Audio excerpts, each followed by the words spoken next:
Hi friends, welcome back to Nizam వంటలండి. ఈరోజు special recipe వచ్చేసి dhaba style special gravy recipe. ఇది వచ్చేసి బగారా రైస్ వెజ్ బిర్యానీలోకి అద్దిరిపోయే కాంబినేషన్ కర్రీ అనమాట.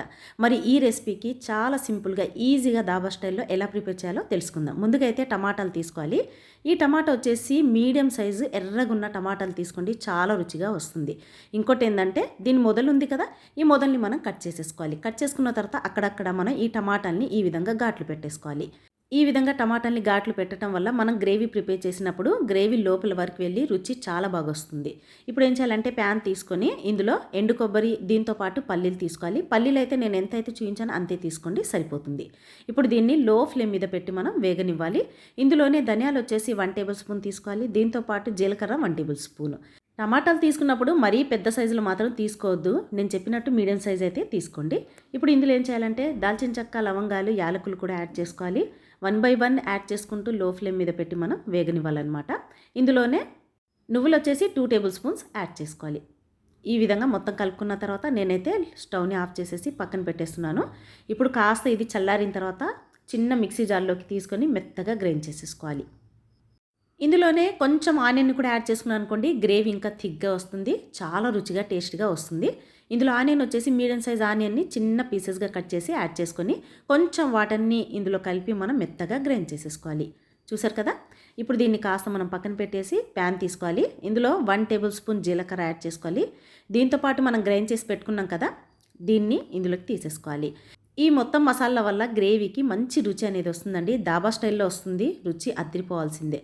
నేనైతే మీడియం ఫ్లేమ్ మీద పెట్టేసిన తర్వాత ఇందులోకి అల్లం వెల్లుల్లి పేస్ట్ ఫ్రెష్ తీసుకోండి. దీంతోపాటు టర్మరిక్ పౌడర్ పసుపు తీసుకోవాలి 1/2 టేబుల్ స్పూన్. ఇందులోనే 1.5 టేబుల్ స్పూన్ వచ్చేసి చిల్లీ పౌడర్, ధనియా పౌడర్ వచ్చేసి 1 table spoon, garam masala 1/2 table spoon.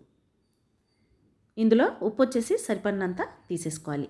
అన్ని రైస్ రెసిపీస్లోకి సెట్ అయిపోయే కాంబినేషన్ కర్రీ. రైస్ అనే కాదండి, చపాతీ పుల్కాలోకి కూడా ఈ కర్రీ అనేది సెట్ అయిపోతుంది. రుచి మాత్రం చాలా బాగుంటుంది చపాతీ పుల్కాలోకి కూడా. ఇప్పుడు చూడండి, మనకి ఆయిల్ మొత్తం ఎర్రగా పైకి వచ్చిన తర్వాత మసాలా మొత్తం మనకు ఫ్రై అయిన తర్వాత ఇందులో పచ్చిమిర్చి, దీంతోపాటు స్ప్రింగ్ ఆనియన్స్ నేను తీసుకున్నాను. మీరు వద్దనుకుంటే స్కిప్ చేసుకోవచ్చు. ఇందులో టమాటాని ఈ విధంగా తీసేసుకోవాలి. తీసుకున్న తర్వాత కొంచెం వాటర్ని యాడ్ చేసేసి మీడియం ఫ్లేమ్ మీద పెట్టేసామనుకోండి, ఈ టమాటా వచ్చేసి మెత్తగా మగ్గిపోతుంది. ఈ టమాటా గ్రేవీ వచ్చేసి దాబా స్టైల్లో మనకి రుచి రావాలంటే కొంచెం దీనిపైన కసూరి మేతిని కూడా తీసేసుకోండి. ఈ విధంగా తీసుకున్న తర్వాత మీడియం ఫ్లేమ్ మీద పెట్టేస్తే చాలు, టమాటా చక్కగా మగ్గిపోయి మనకి రుచి చాలా బాగా వస్తుంది. ఈ కర్రీ వచ్చేసి కొంచెం ఉడికిన తర్వాత టమాటా మొత్తం మగ్గిపోయి ఆయిల్ మొత్తం పైకి వచ్చేసిన తర్వాత మసాలా మొత్తం మనకి ఎర్రగా ఫ్రై అయిపోతుంది కదా. సో పచ్చి వాసన అనేది మొత్తం పోయిన తర్వాత ఇందులో కొంచెం ఈ చింతపండు పులుపు తీసుకున్నాను అనుకోండి, రుచి చాలా బాగుంటుంది. ఈ విధంగా తీసుకున్న తర్వాత ఇంకొంచెం ఒక్క 5 మినిట్స్ మనం పెట్టేసామనుకోండి, ఆయిల్ మొత్తం పైకి వచ్చిన తర్వాత మనకి గ్రేవీ ప్రిపేర్ అయిపోతుంది. ఎందులోకైనా సెట్ అయిపోయే కాంబినేషన్ కర్రీ. ఎర్రగా మనకి చూసారు కదా, నేనైతే స్టవ్ని ఆఫ్ చేసేసాను ఒక్క 5 మినిట్స్ తర్వాత. చూడండి మనకి ఎంత పర్ఫెక్ట్గా దాబా స్టైల్లో కనిపిస్తుందో. మరి ఈ దాబా స్టైల్లో ఈ గ్రేవీని మీరు తప్పకుండా ట్రై చేయండి. రుచి మాత్రం ఆహా అనాల్సిందే, అంత కమ్మగా ఉంటుంది. మరి ఈ వీడియో నచ్చినట్లయితే తప్పకుండా లైక్ చేసి కామెంట్ చేయటం మాత్రం మర్చిపోకండి.